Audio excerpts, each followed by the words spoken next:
Brooklyn Independent Television. After months of wrangling in Congress, the 9/11 health bill was finally passed and signed into law by President Obama. With the Zadroga bill finally passed, what does it mean for Brooklyn first responders? We caught up with one at his pottery studio.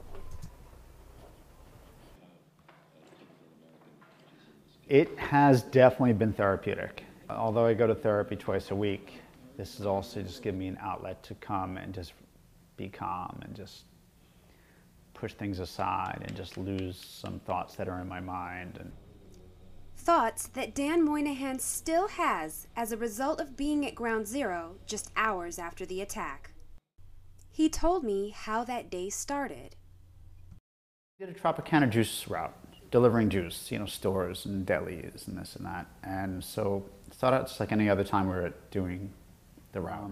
We normally always have the radio on in the truck. And for some odd reason, I have no idea why, didn't have the radio on that day. We were just yapping away. We heard a bunch of sirens, but it's the city, so we didn't think too much of it. We were just talking, delivering our stuff. The sirens would take on a whole new meaning once they got to their next stop. We pulled up and everybody's standing inside watching the TV. So I went in to take the order and I looked up at the TV and that's when I saw that. Dan went straight to the disaster and started helping immediately.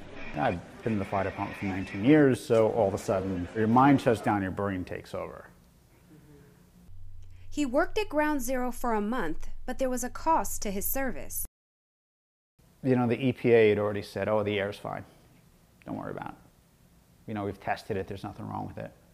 I have COPD, I have hyperactive airway disease, I have chronic cluster headaches, which in the past 6 years I've been admitted to the hospital 17 times. I've been to the ER an additional probably 7 or 8 times. And the bills piled up quickly. So add all this stuff up over the past 9 years, going on 10 years, and it comes to a lot of money. And now you're looking down the road at what you're still going to be paying. After a long battle between Republicans and Democrats in Washington, finally a deal was reached.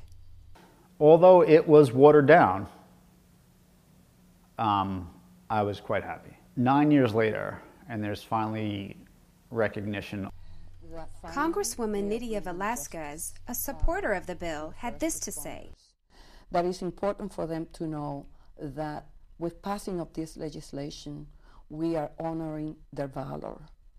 We are honoring their sense of responsibility and commitment to protect and defend our nation at a moment when we were under attack. It's important for them to know. Dan's health is still very up and down, but he recently reached a milestone. I can breathe again now, and I can smell again now, which is walking to a cheese shop now is good. Getting on the subway with a homeless guy, not so good. That was kind of that was a good benefit of it. Dan told me he would do it all over again without hesitation, but asks people for just one thing. Just like other moments in this country's history, don't forget what happened, because when you forget what happened, that's dangerous. Download this program's podcast on iTunes. Keywords Brooklyn Independent Television.